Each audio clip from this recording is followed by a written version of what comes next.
Voy a leer para ustedes nuevamente el pasaje de Deuteronomio que tenemos en nuestras hojas. El pasaje es Deuteronomio capítulo 6, los versículos 1 al 9. Y les recuerdo que ahora estamos más enfocados en el tema del sacerdocio doméstico. Es la continuación de nuestras dos anteriores sesiones de estudio. La palabra del Señor dice: estos son los mandamientos, preceptos y normas que el Señor tu Dios mandó que yo te enseñara para que los pongas en práctica en la tierra de la que vas a tomar posesión, para que durante toda tu vida tú y tus hijos y tus nietos honren al Señor tu Dios cumpliendo todos los preceptos y mandamientos que te doy, y para que disfrutes de larga vida. Escucha, Israel, y esfuérzate en obedecer. Así te irá bien, y serás un pueblo muy numeroso en la tierra donde abundan la leche y la miel, tal como te lo prometió el Señor, el Dios de tus antepasados. Escucha, Israel, el Señor nuestro Dios es el único Señor.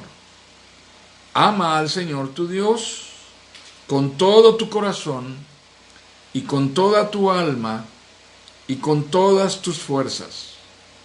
Grábate en el corazón estas palabras que hoy te mando. Incúlcaselas continuamente a tus hijos. Háblales de ellas cuando estés en tu casa y cuando vayas por el camino, cuando te acuestes y cuando te levantes. Átalas a tus manos como un signo, llévalas en tu frente como una marca, escríbelas en los postes de tu casa y en los portones de tus ciudades. Deuteronomio 6, versículos 1 al 9. Hoy estamos comenzando una parte nueva en este proceso de estudio, y con esta parte vamos a terminar nuestro estudio que hemos llevado por estas semanas anteriores y hoy.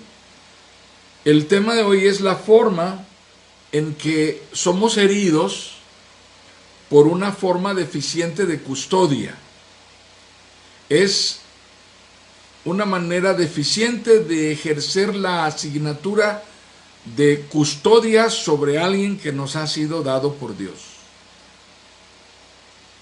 No importa quién sea, puede ser la esposa, pueden ser los hijos, puede ser el esposo. En el caso de la esposa es el esposo y los hijos.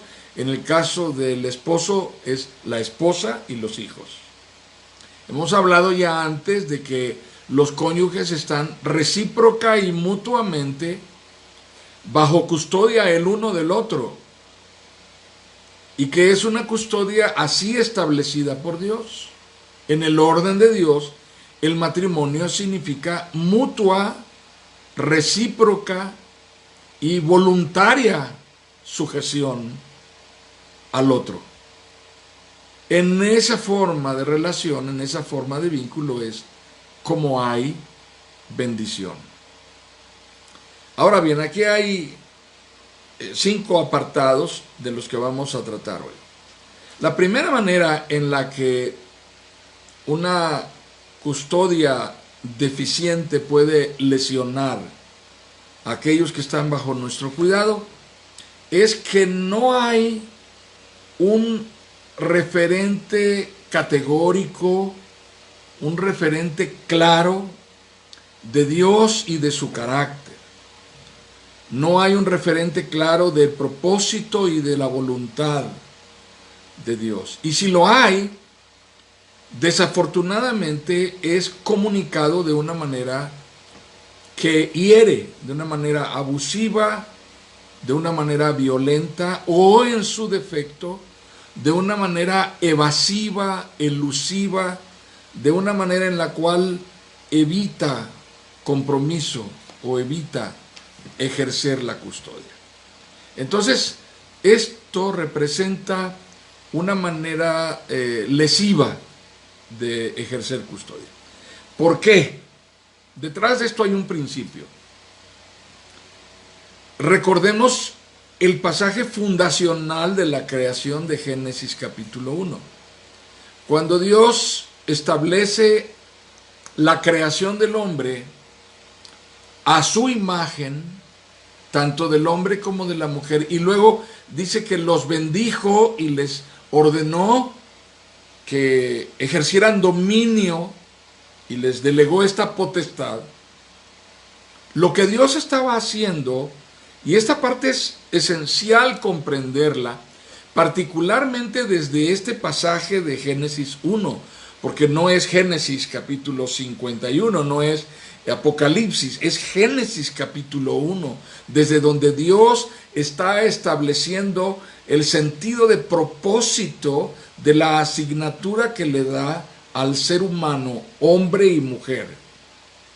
Entonces, entendido desde esa cosmovisión y desde esa perspectiva, que es muy, muy importante, es muy definitoria, el hombre ha sido puesto como un reflejo de la autoridad, del gobierno de Dios. El hombre ha sido puesto como una revelación de la autoridad y del gobierno de Dios en la familia y en la creación.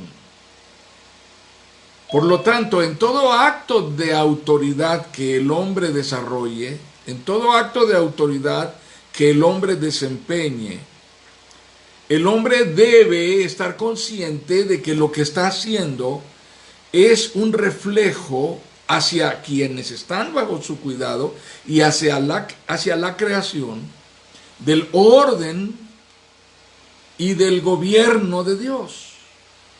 Esto significa, cuando nosotros ejercemos autoridad, aun cuando verbalmente lo digamos, que las cosas se deben de hacer como Dios manda, no es suficiente que lo digamos, sino que es indispensable que evidenciemos que lo estamos haciendo como una revelación de la naturaleza y del carácter de Dios. Entonces, todo aquello que hagamos que es contrario a la naturaleza y al carácter de Dios, todo aquello que hagamos que niegue el carácter de Dios, mientras nosotros ejercemos custodia sobre aquellos que nos han sido dados, es una aberración, es una incongruencia. Dicho de otra manera, estamos enviando la señal equivocada. No estamos reflejando de manera clara a Dios. Y al no reflejar de manera clara a Dios, estamos causando un daño en lugar de un beneficio.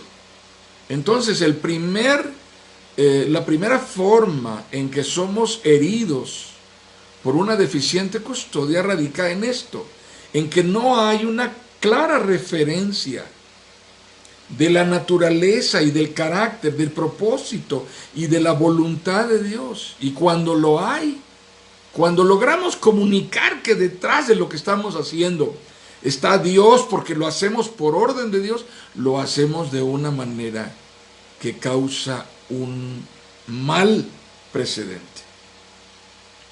Entonces, ¿qué va a pasar con una esposa o qué va a pasar con un hijo que recibe una señal de orden, de disciplina o de autoridad o de delegación de responsabilidades, como puede ser en el caso de la esposa, pero la recibe de una manera inadecuada? Que estamos enviando una señal incorrecta acerca de quién es Dios y de cómo es Dios. Recordemos, la primera revelación de quién es Dios para un niño recién nacido, la primera, la esencial, la básica que el niño recién nacido no puede escuchar una explicación teológica acerca de que Dios existe y de que Dios es bueno. No, el niño no puede entender eso, su mente no está capacitada para eso. Es un bebé, tiene 48 horas de nacido, así que él entiende que hay Dios y que Dios es bueno cuando está pegado al pezón de su madre y está siendo alimentado por ella. El bebé concluye interiormente que está protegido, de que está bien, que está bajo un resguardo seguro, de que no le va a faltar nada. Y entonces él está recibiendo una revelación natural, insuficiente, pero revelación de que Dios existe. Y lo que sigue de allí es oír la voz del Padre y aprender a honrar y reconocer esa voz como la voz del Padre y la autoridad. Es la figura de autoridad. Impacta su mente. El niño se queda escuchando al Padre. Y cuando el Padre grita, el niño llora porque hay algo que lo sorprende, que lo saca de su estabilidad emocional. De alguna manera, algo invade su campo de seguridad. Y él dice, esto no es normal, algo no está bien. Estas señales no las recibe el bebé cuando nace y comienza a escuchar estando afuera. Las recibe desde que está en el vientre de su madre, en el proceso de gestación. Durante todo ese tiempo, la criatura está recibiendo estas señales y está percibiendo el entorno que le rodea. Muy bien, entonces esta es la primera manera que tenemos que entender acerca de esto, hermanos.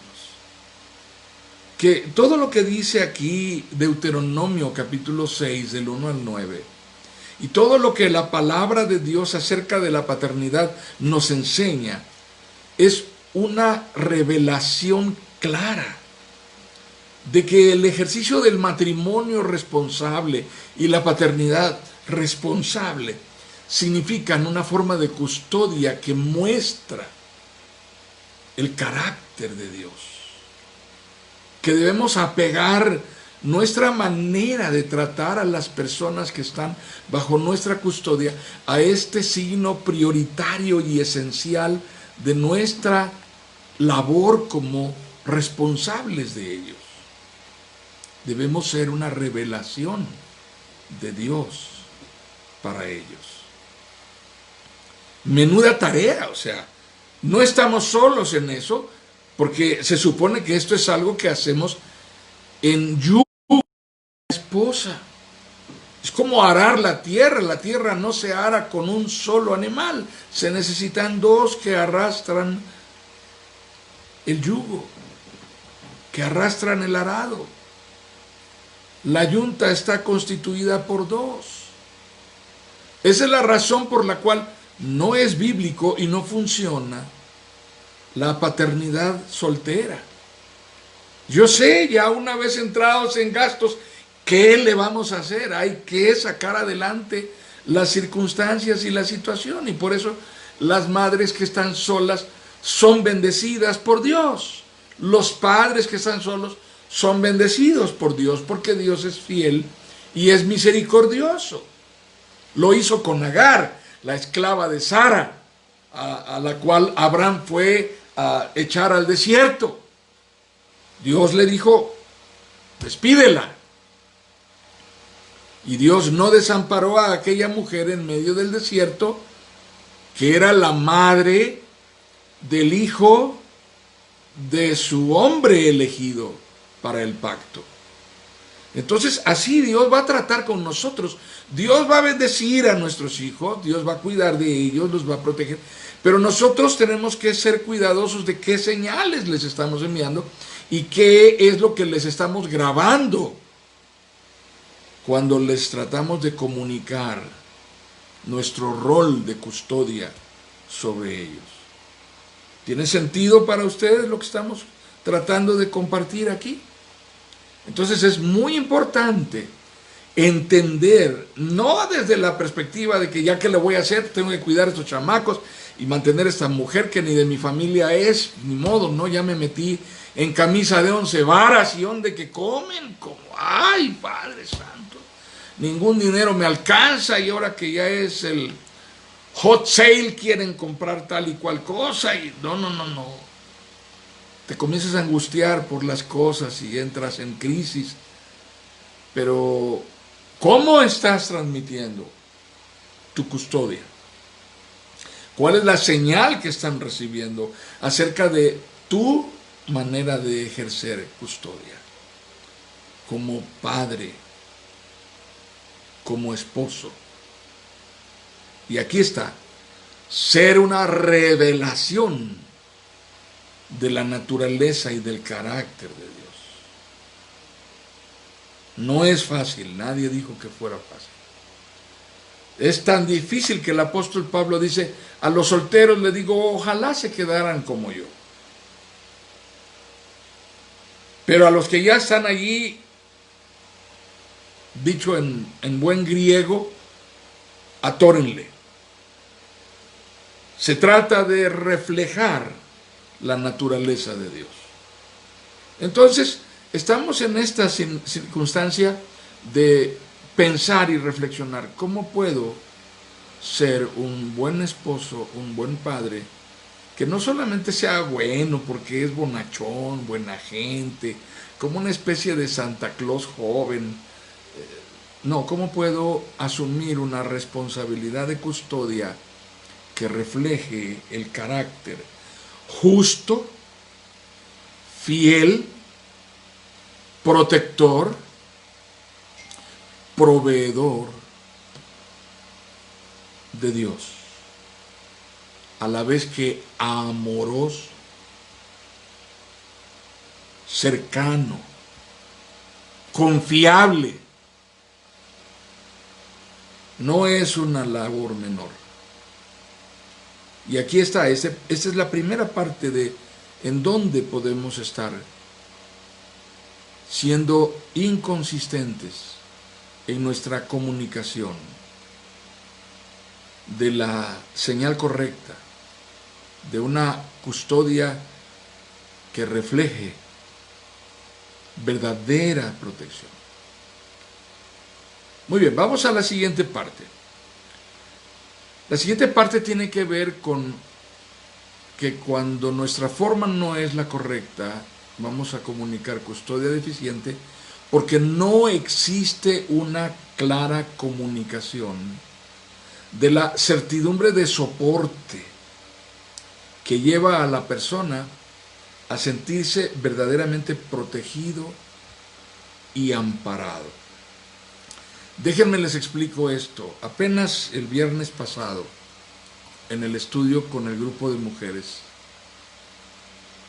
por cierto que les quiero compartir que en el grupo de estudio de mujeres los viernes estoy hablando de cómo manejar bíblicamente la frustración y la ira, el enojo. Así que si sus esposas, ya este próximo viernes voy a terminar, si sus esposas no tomaron el estudio, pues lo siento mucho, van a sufrir ustedes de algunas calamidades, ¿verdad? Pero bueno, estamos estudiando esto. Y el viernes pasado yo les compartía a las mujeres que una de las principales y más básicas cosas que generan ira acumulada, o sea, comienza con dolor, decepción, llorando mucho y sola y en silencio, de pronto sollozando en las madrugadas mientras el marido ronca como un oso hibernando al lado de ellas, y allá como que se mueve porque se quiere despertar y ellas siguen llorando a ver si no se da cuenta, pero con ganas de que se dé cuenta, eso de las 3 de la mañana. El marido se voltea y le pregunta, ¿qué tienes? Nada, sigue durmiendo. La acumulación comienza con ese dolor, con esa tristeza, esa decepción, pero después, con el tiempo, se va generando en frustración. Y después de la frustración viene el enojo. Y después del enojo viene la ira. Y después de la ira viene el resentimiento que se convierte en una causa contra ti y te la tengo guardada. Y el día que yo te vea que estás con la insuficiencia respiratoria y te voy a ir a decir al oído, te estás muriendo, ¿verdad? No sabes qué gusto me da verte aquí, chiquitito. Así te quería yo tener. Porque ya hay demasiado acumulado. Pídele a Dios que tu mujer no tenga una maleta de cositas guardadas, hermano. Clámale a Dios que no esté esperando ese momento para irte a hablar al oído sin que nadie se dé cuenta, ¿verdad? ¿Por qué razón? Porque ha pasado demasiado tiempo en el cual se ha ido juntando este equipaje y lo va guardando en una maleta y se abona otro poquito y lo vuelve a guardar en otra maleta. Ya, si tú un día tuvieras que sentarte a aclarar cuentas y decir, ¿cuánto te debo? ¿Qué es lo que tú me estás cobrando? ¿Cuánto es lo que te debo? Hermano, no hagas esa pregunta. No tienes con qué pagar. Créemelo, te lo digo con la mayor honestidad con que un hombre de Dios, siervo del Señor, te puede hablar. No hay con qué pagar las cuentas guardadas. Por eso existe el perdón.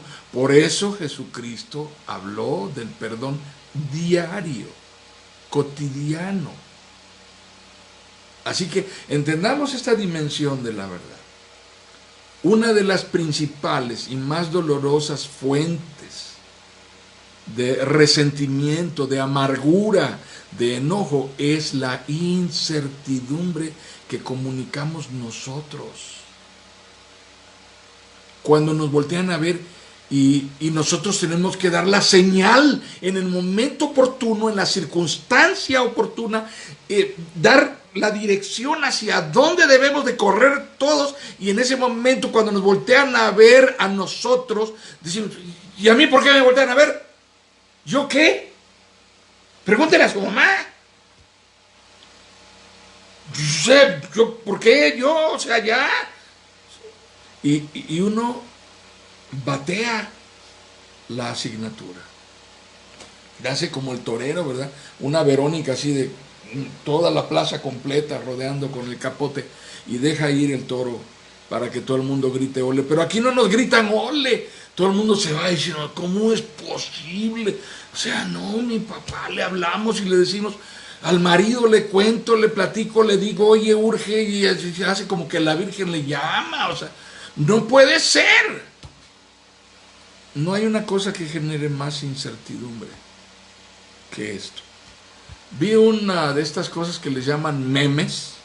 No sé si se deba como la marca de todas las cosas que salían en las caricaturas cuando éramos niños. ¿Se acuerdan cuando el coyote perseguía al correcaminos y mandaba a traer por internet? Yo no sé cómo le hacía el coyote, pero le llegaban los bultos de las cosas que mandaba a traer, explosivos, bombas, cañones y todo lo que conseguía, le llegaba por envío en UPS, DHL, quién sabe qué, y todas tenían la misma marca, Acme. Ahora todo lo que le mandan a uno dice meme, y uno de esos memes que llegó era una foto de una cola afuera de una tienda de conveniencia de esas que tienen 2X.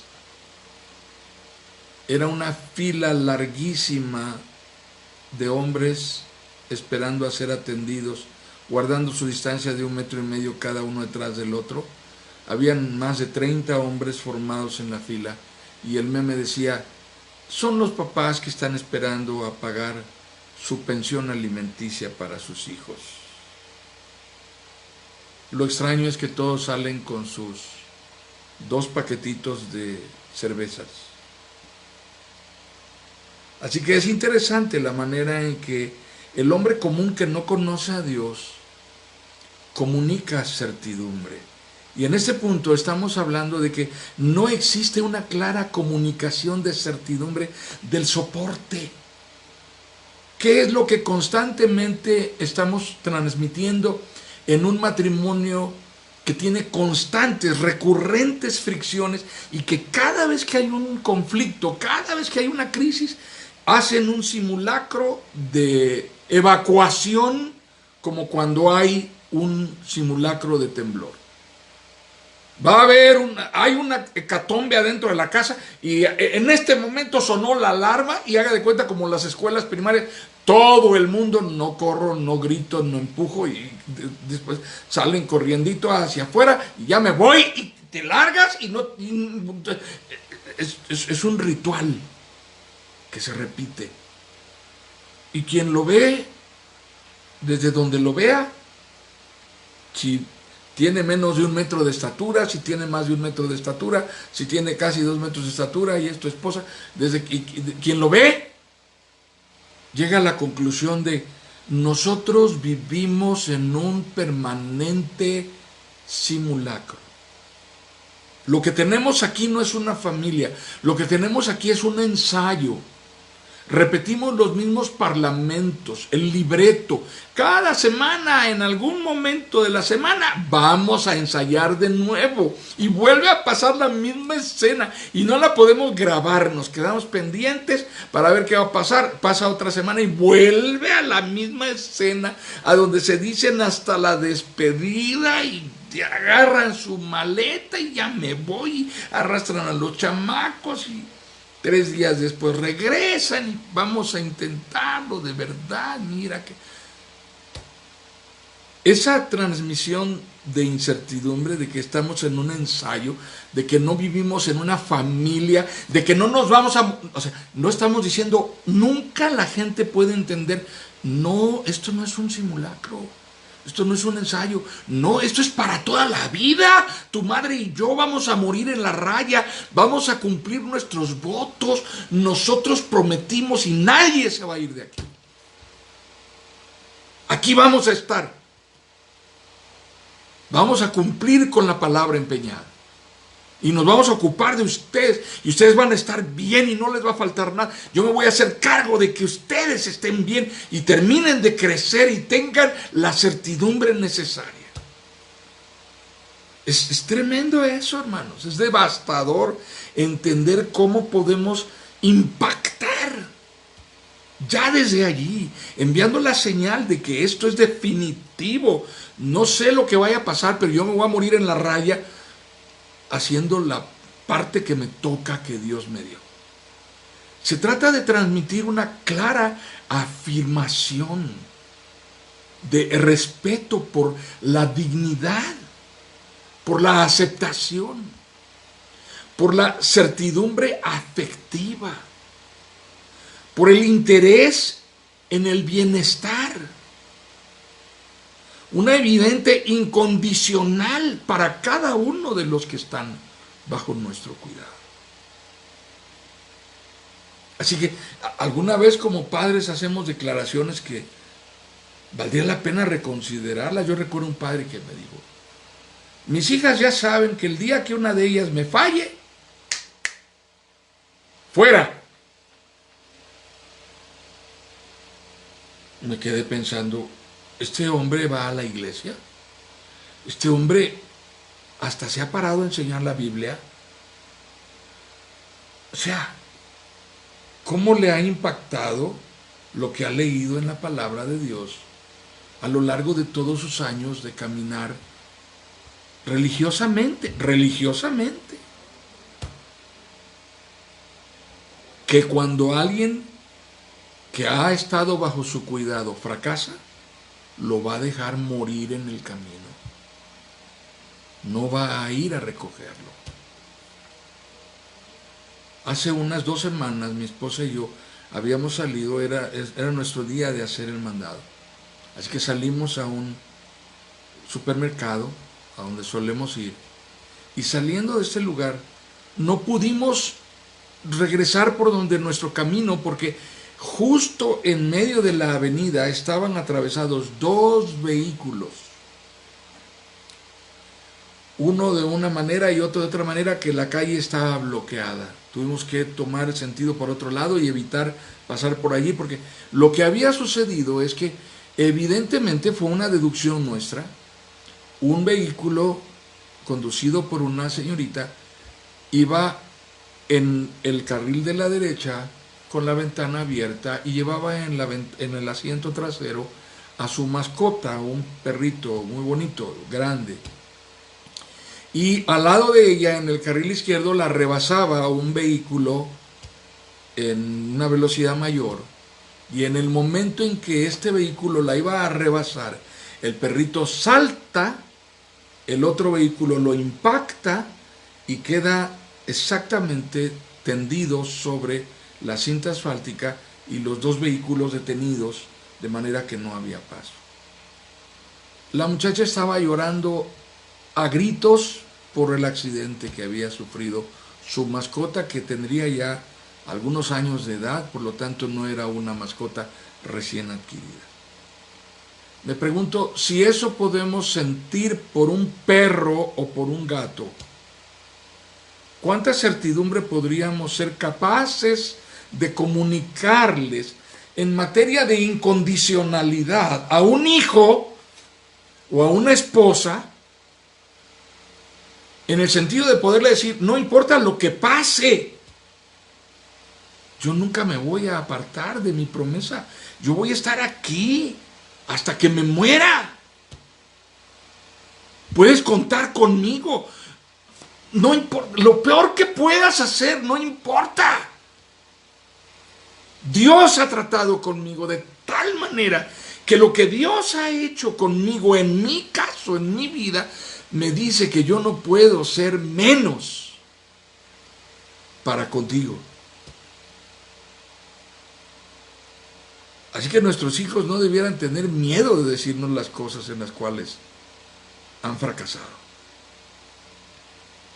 Debiéramos ser los primeros en oír de qué manera han fallado.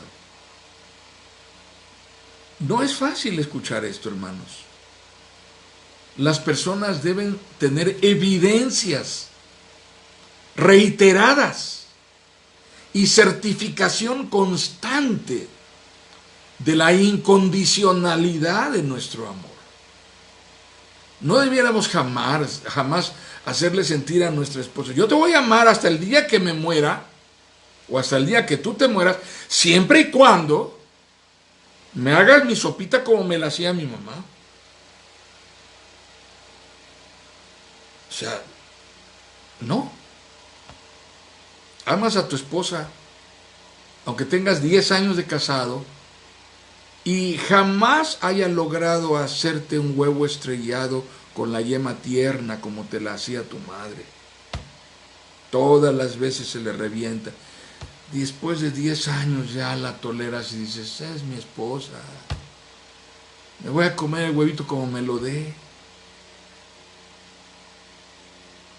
No voy a seguir añorando que finalmente eso puede pasar por alto. No es esencial.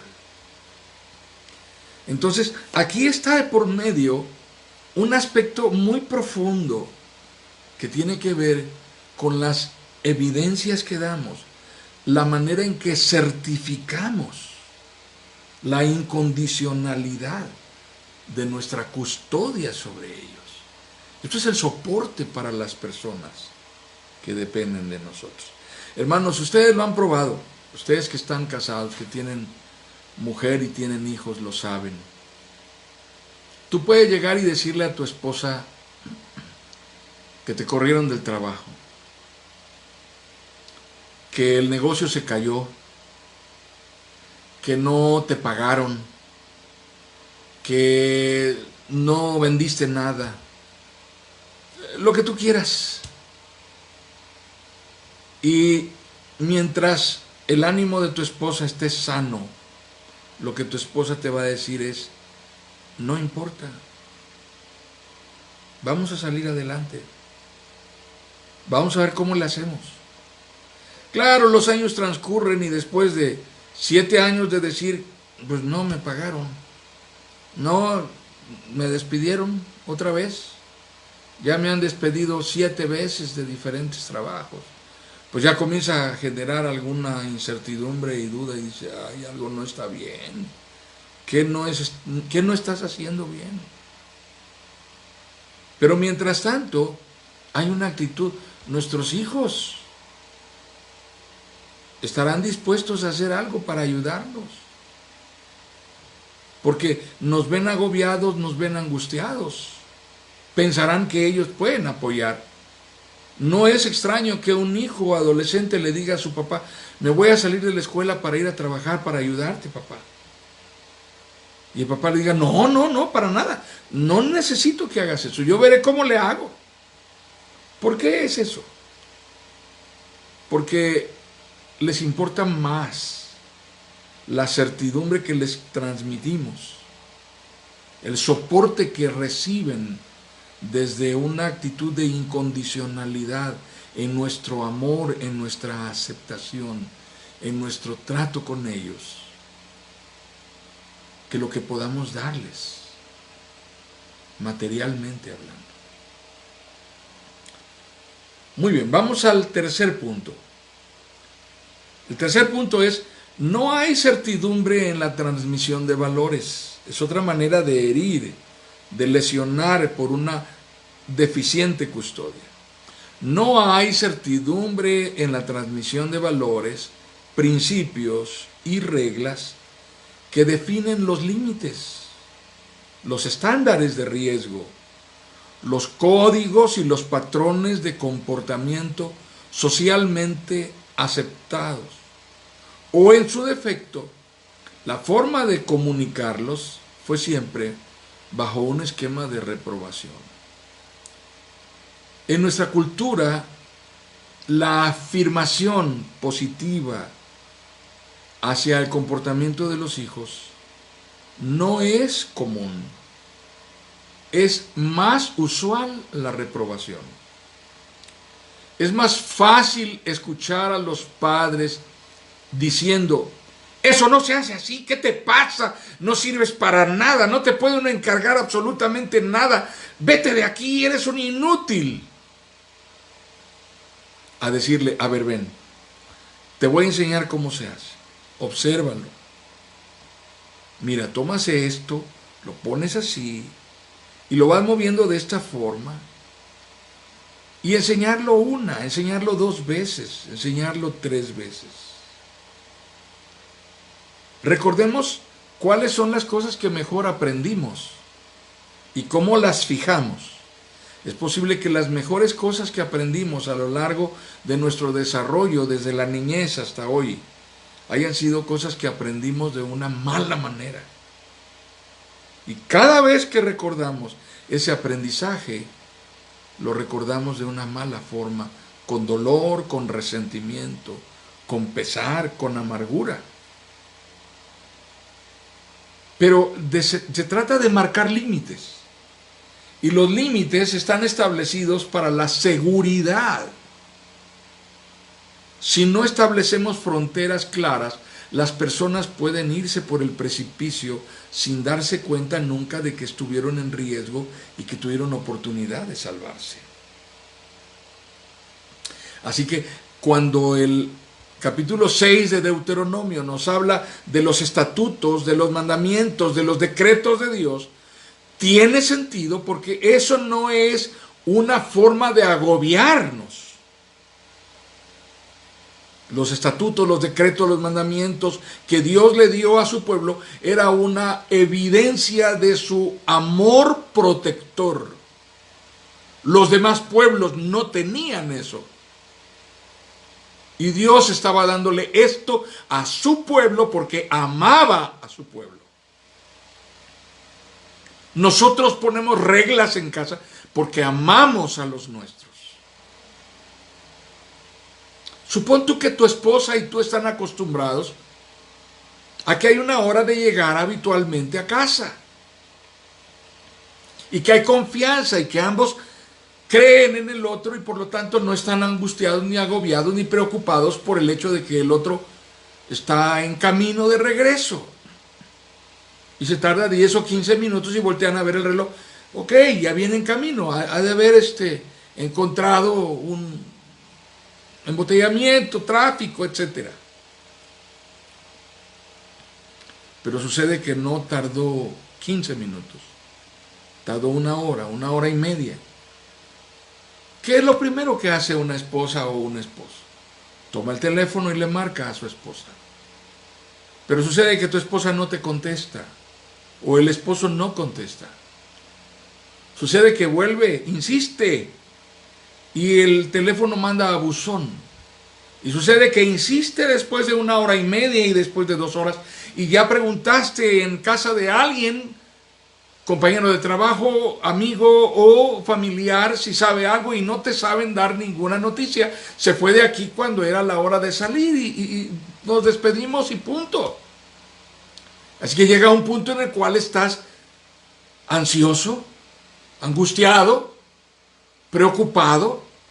Ya mandaste todos los mensajes, nadie te contesta, ya mandaste todo, nadie te contesta. Entonces llega el punto en el cual estás verdaderamente estresado.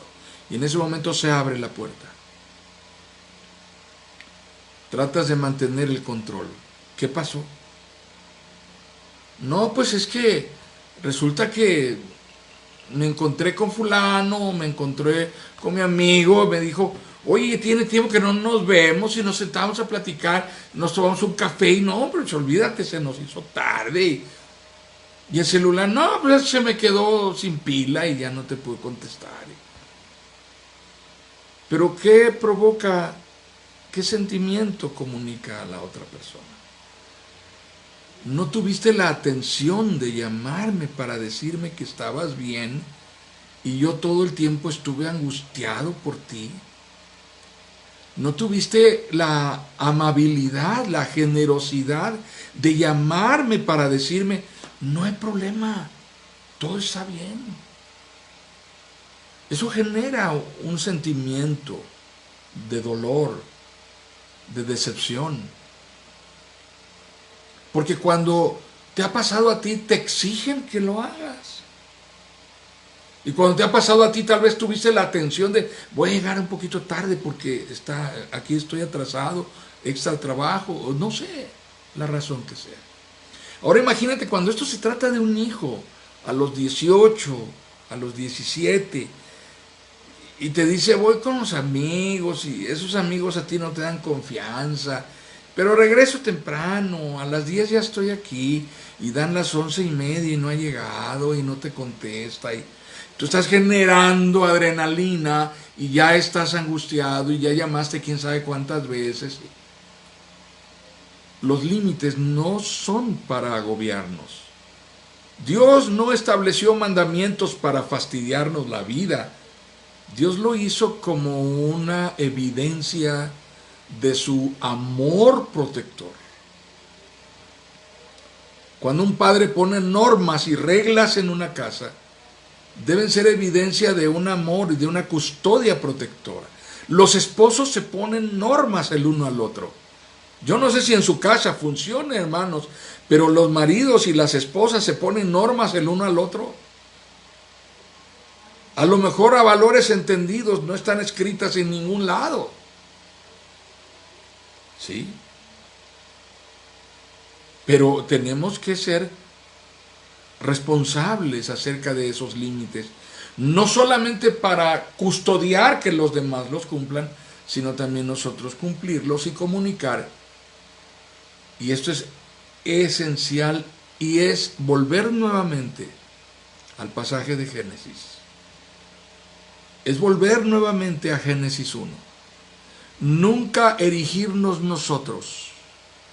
Esto es muy importante, hermanos.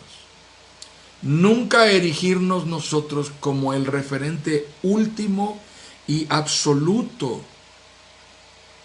de la verdad, porque no lo somos. Si existe alguien que es dueño absoluto y referente último de la verdad, no soy yo, ni como esposo ni como padre. Porque va a llegar un momento en el cual mi esposa me va a echar en cara que yo he fallado. Y no tardando, cuando nuestros hijos tengan cierta edad, también lo harán. Y me van a demostrar que yo he fallado. Así que tengo que ser un transmisor claro, categórico y contundente de que el referente último de la verdad absoluta es Dios. y que yo solamente instruyo acerca de las normas y las obedezco porque sé que vienen de Dios. Y aunque soy imperfecto y he incumplido lo que Dios ha ordenado, trato de ser fiel en transmitirla a la siguiente generación. Porque lo que legitima y valida ese orden, esa ley, son los principios establecidos por Dios, y es Dios mismo, no yo. Yo soy pecador, y yo lo sé, y mi esposa lo sabe. De hecho, antes de que nos casáramos, estoy convencido de que alguien se le acercó y le dijo, ¿te vas a casar con él? Bueno, pues allá tú, ¿verdad? Y ella dijo, no, sí, me caso. Y nuestros hijos no tuvieron esa oportunidad, nadie les advirtió. A medida que fueron creciendo se dieron cuenta de cuáles eran nuestros errores, nuestras inconsistencias, nuestras fallas. Y aún así nos reconocen y respetan como padres. Entonces este aspecto es bien importante.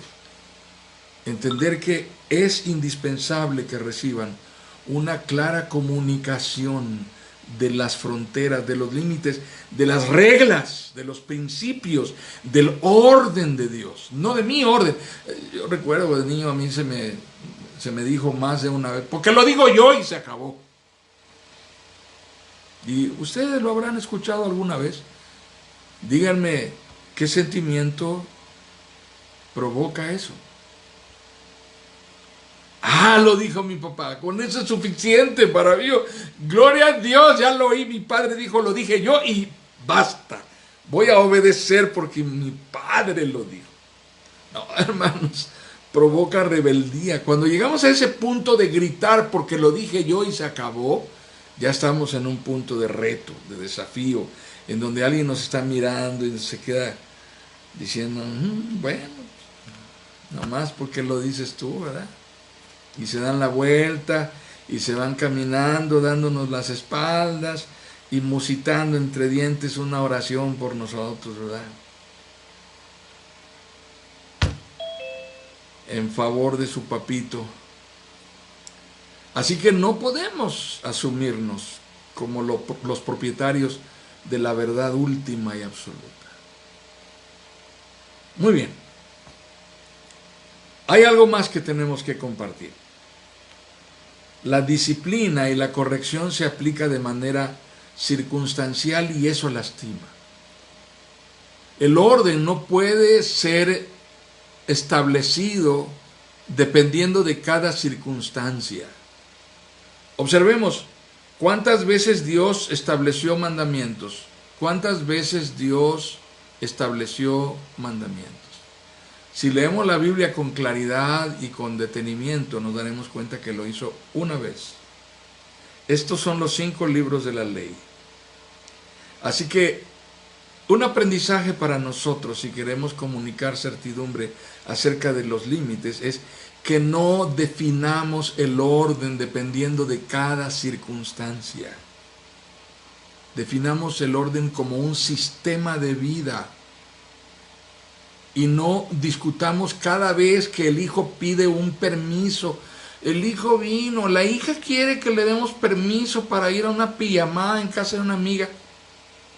No se discute. O sea, no hay nada que discutir. La norma es que nadie duerme fuera de casa. Esa es la norma. No, pero es que es la amiga, la hija del compadre que vive en Lomas de San Marcos. No. Nadie duerme fuera de casa. No tiene más que 14, no tiene más que 16 años. Nadie duerme fuera de casa. ¿Quieren acampar? Que vengan a hacerlo aquí en la casa, bajo mi custodia y vigilancia. Las normas no se discuten cada vez en una circunstancia diferente y nueva. Van a repetirse las situaciones, en virtud de lo cual hagamos lo que Dios hizo, establezcamos normas que sean un sistema de vida que nos privilegie y nos someta a todos. Que nos privilegie, las normas deben privilegiar y deben someter a todos, por igual. Desde los más grandes hasta los más pequeños. Entonces esto es una reiteración de nuestro cuidado por los que amamos. Es una reiteración de nuestro interés por su bienestar. Necesitamos comunicarles valores, certidumbre, límites, códigos de comportamiento. Hermanos, cuando los códigos de comportamiento son violentados, cuando alguien de nosotros rompe los códigos de comportamiento, lesiona su propia dignidad y la dignidad de los que ama. Les voy a poner un ejemplo. Fuimos a la fiesta de los compadres de mis papás y nuestros padrinos, y pues el compadre es muy célebre, muy alegre, muy festivo, compró muchas botellas, no hallaba qué hacer con ellas y decidieron terminárselas, y sucedió que al final de cuentas el compadre se subió a la mesa a cantar y comenzó a hacer ahí un striptease, y ya cuando estaba con poca ropa llamó a la mujer para que se subiera a la mesa con él, y cuando la fiesta termina y pasaron 48 horas, ¿cómo se sentirán el compadre y su esposa de las escenas vividas arriba de la mesa? ¿Cómo se sentirán sus hijos? Cuando los estándares se rompen, la dignidad de las personas es lesionada, es dañada severamente. Por eso la angustia dibujada en el rostro de los hijos de quien pierde el control de sí mismo cuando está en una fiesta. Y corren los hijos, es el más chiquito: mamá, mi papá ya está tomando otra vez, mamá, ¿qué vamos a hacer? Ya vámonos, mamá, ya vámonos, mamá, por favor, vámonos. Es la angustia dibujada porque vuelven a vivir el mismo proceso de humillación, de vergüenza, porque los estándares se rompen. Y los estándares rotos dañan la autovaloración de las personas. Los estándares de comportamiento rotos lesionan la autoestima de las personas. Es muy importante entender esto y cómo esto impacta a los que amamos. Esto es difícil, pero es necesario. Tal vez nosotros tengamos que reconocer que después de algunos años de matrimonio, la manera en que nos hablamos ya no es cariñosa, es un poco áspera. Tal vez tengamos que reconocer que la manera en que nos referimos a la esposa siempre es como bromista, pero lesiva. O la manera en que nos referimos al esposo siempre es como simpática y jocosa, pero hiriente. Y lo que revela en el fondo es que hay amargura por cosas que están guardadas en el equipaje del resentimiento. Y con los hijos suele pasar algo parecido. Continuamos para poder terminar. Lo que le proporciona estructura y organización al carácter de una persona no queda definido tempranamente, a tiempo. Se comunica con inconsistencia. A veces sí soy oportuno y pertinente para marcar el error y castigar, y a veces no, lo dejo pasar. ¡Ay! ¿Qué importa? Ahorita no tengo ganas de ponerme a averiguar. Déjalo en paz. ¿Cómo se comunica estructura a alguien? ¿Cómo se comunica organización a alguien? Tenemos amigos cuyos niños son bebés de 1 añito o más de 1 añito y quizá 2 añitos, etc. Y una de las cosas que constantemente están publicando es que el bebé disfruta mucho sus juguetes, tienen muchos juguetes, por supuesto, son papás que quieren que el niño esté entretenido, que el niño disfrute, etc. Y entonces le compran juguetes, muchos juguetes. Así que el bebé saca todos los juguetes de donde guardan los juguetes y hace un tendedero de juguetes por toda la sala, el comedor, la cocina. El tendido de juguetes está por todos lados. Así que luego vemos con frecuencia como la mamá, que es la que está en casa con el bebé, toma un videíto caminando por donde va, atravesando de la sala hacia el comedor, hacia la cocina, y dice, este es el tendido que el bebé tiene de sus juguetes. Creo que ya es la tercera vez en el día que los recojo. Una buena manera de comunicar estructura y organización desde el principio es enseñarle al niño que de la misma manera en que se disfruta extender los juguetes por donde quiera, también hay que disfrutar recogerlos y guardarlos. Y eso se enseña cuando el niño aprende a sacar sus juguetes, también aprende a devolverlos a su lugar. Cuando el niño no aprendió a extender sus juguetes y luego recogerlos, lo que sucederá es que llegará a los 35 años y tendrá conflictos con su esposa recién casado, porque tiene 2 años de casado, y deja los calzones, los calcetines, el pants, la camiseta, mientras camina de la recámara hacia el baño para irse a bañar. El tendedero de ropa, como las culebras, van dejando los pellejos entre las piedras cuando se van cambiando de piel. Y la esposa no logra entender cómo es posible que la mamá, que es una señora tan estricta, tan mal encarada, tan regañona, no le enseñó a su crío a recoger su ropita cuando se va a bañar y a ponerla en el bote de la ropa sucia. Yo no he hablado con ninguna de sus esposas que se haya quejado conmigo, hermano. Lo prometo delante del Señor, de verdad. Lo digo con toda honestidad. Ninguna esposa me ha dicho, mi marido deja la ropa tirada. No. Y yo supongo que algunos de ustedes ya tienen varios años de casados, ya finalmente cooperan con llevar la ropa al bote de la ropa sucia. Pero eso es estructura, eso es organización. Y eso se aprende cuando uno está apenas desarrollando el gusto por extender sus juguetes. Es interesante, pero de eso se trata, comunicar la estructura. Allí se está formando el carácter de la persona. Allí estamos moldeando el sentido de disciplina y de orden para que la persona asuma responsabilidad.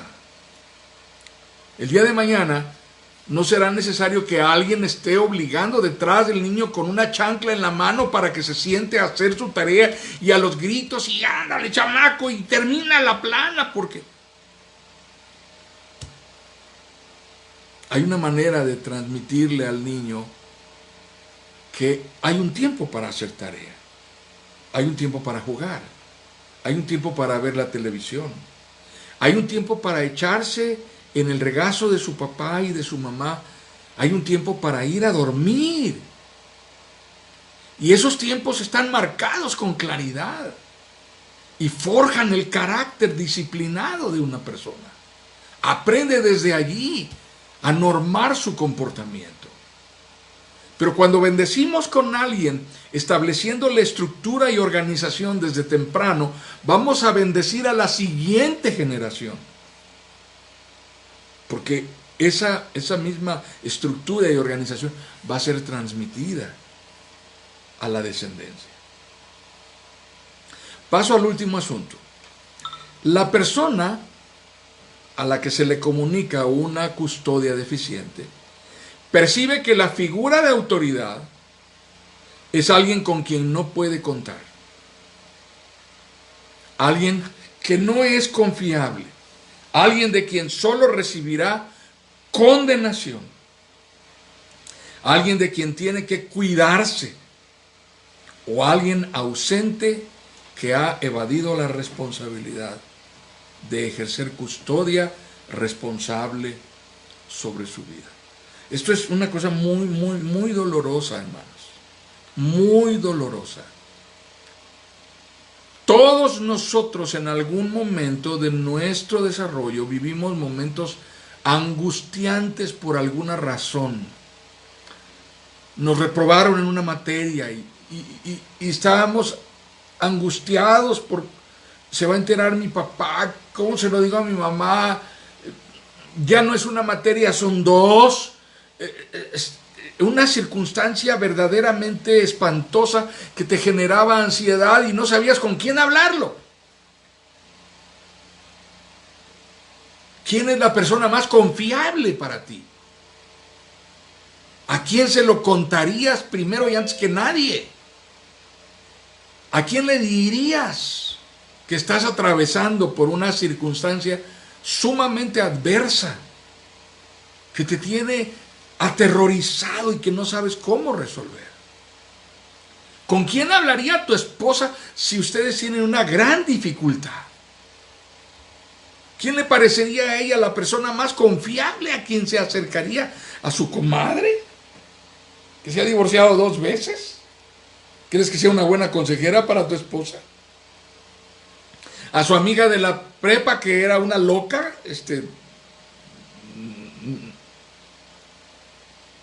¿Crees tú que sería una buena consejera? A lo mejor se atreve a hablar con el pastor y cuando te diga, hablé con el pastor, te vas a sentir decepcionada. ¿A qué hora me consultaste que ibas a hablar con el pastor? Porque aún eso puede ser considerado un acto de deslealtad.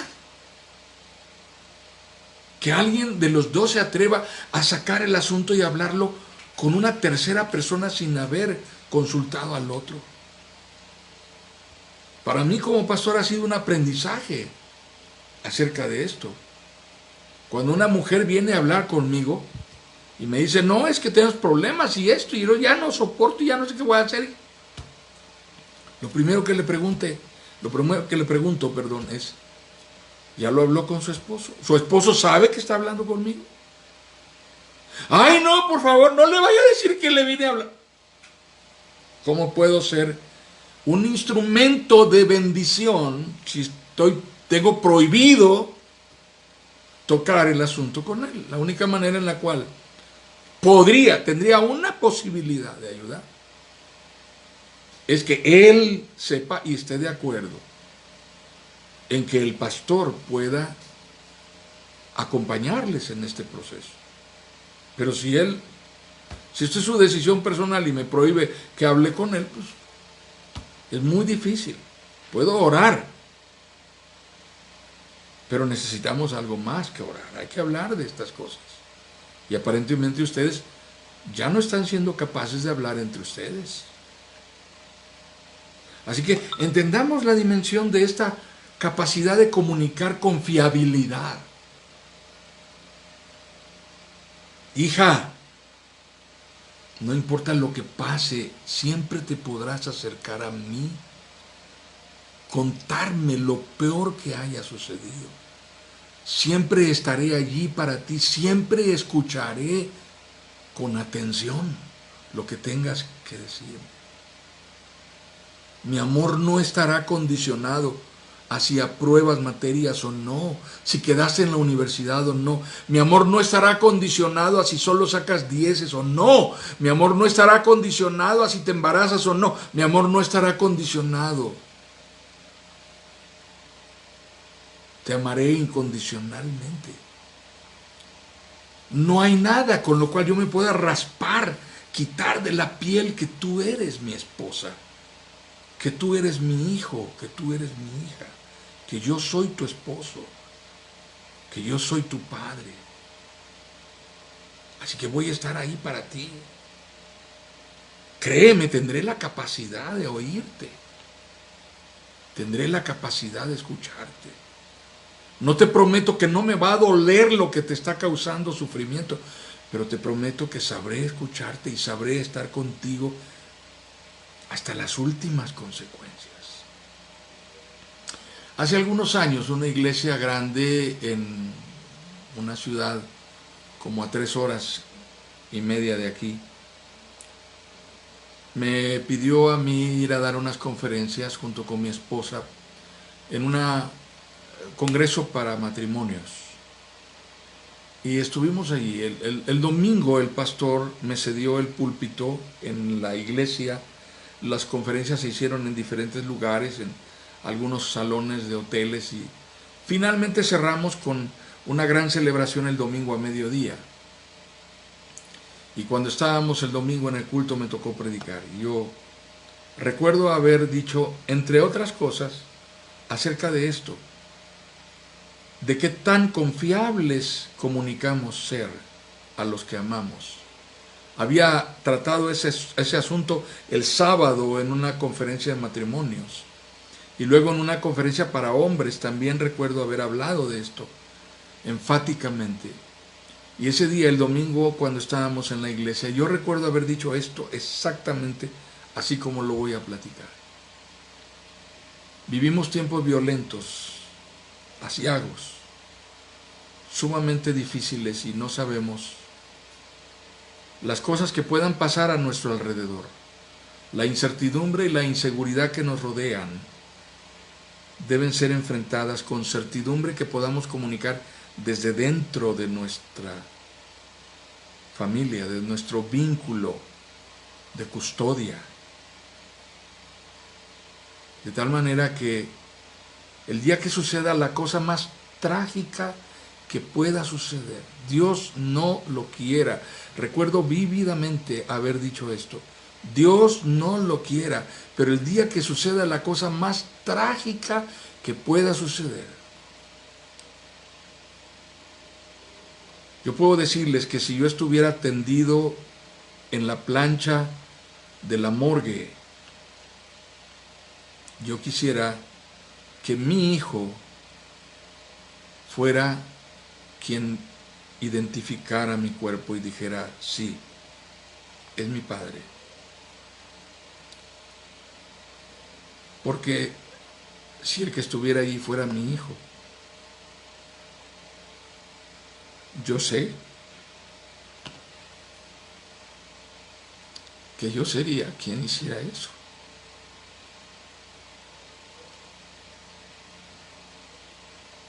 Yo sería quien hiciera eso. Porque amo a mi hijo incondicionalmente. Y Dios quiera que jamás pase eso. Para ninguno de nosotros.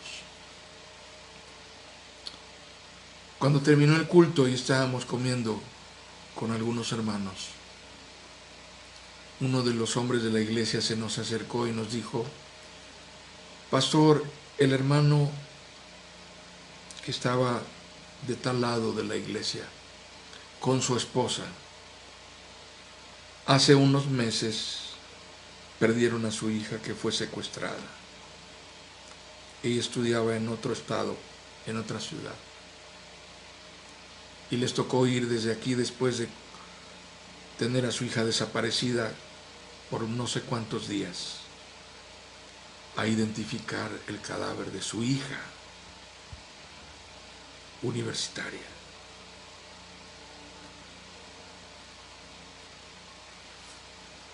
Tenemos que ser confiables para los que amamos. Ellos tienen que saber que no importa la gravedad de las circunstancias, somos nosotros quienes velaremos por ellos, quienes veremos por su bienestar. Haremos hasta lo que esté fuera de nuestro alcance, iremos hasta el otro lado del mundo con tal de transmitirles que pueden contar incondicionalmente con nosotros. Así que esta es la forma en que podemos comunicar correctamente una custodia que transmita certidumbre a los que amamos. Y de eso se trata el sacerdocio doméstico al cual hemos sido llamados por Dios. Amados hermanos, vamos a terminar aquí. Hay algunas preguntas aquí que vamos a responder. Podemos extendernos un poco más, no hay límite de tiempo. ¿En qué forma el hombre está omitiendo o siendo excluido del ejercicio de comunicar certidumbre, omitiendo o siendo excluido intencionalmente del ejercicio de comunicar certidumbre. ¿Cuáles son las consecuencias de este proceso de carencias y de vacío que estamos viviendo? ¿Cómo puede un hombre cristiano, un hombre de Dios con una vida restaurada en Cristo Jesús, asumir el rol que Dios le asignó desde el momento fundacional de la creación, en Génesis 1? Que el Señor nos ayude y tenga misericordia de nosotros. Amén, hermanos. Amén.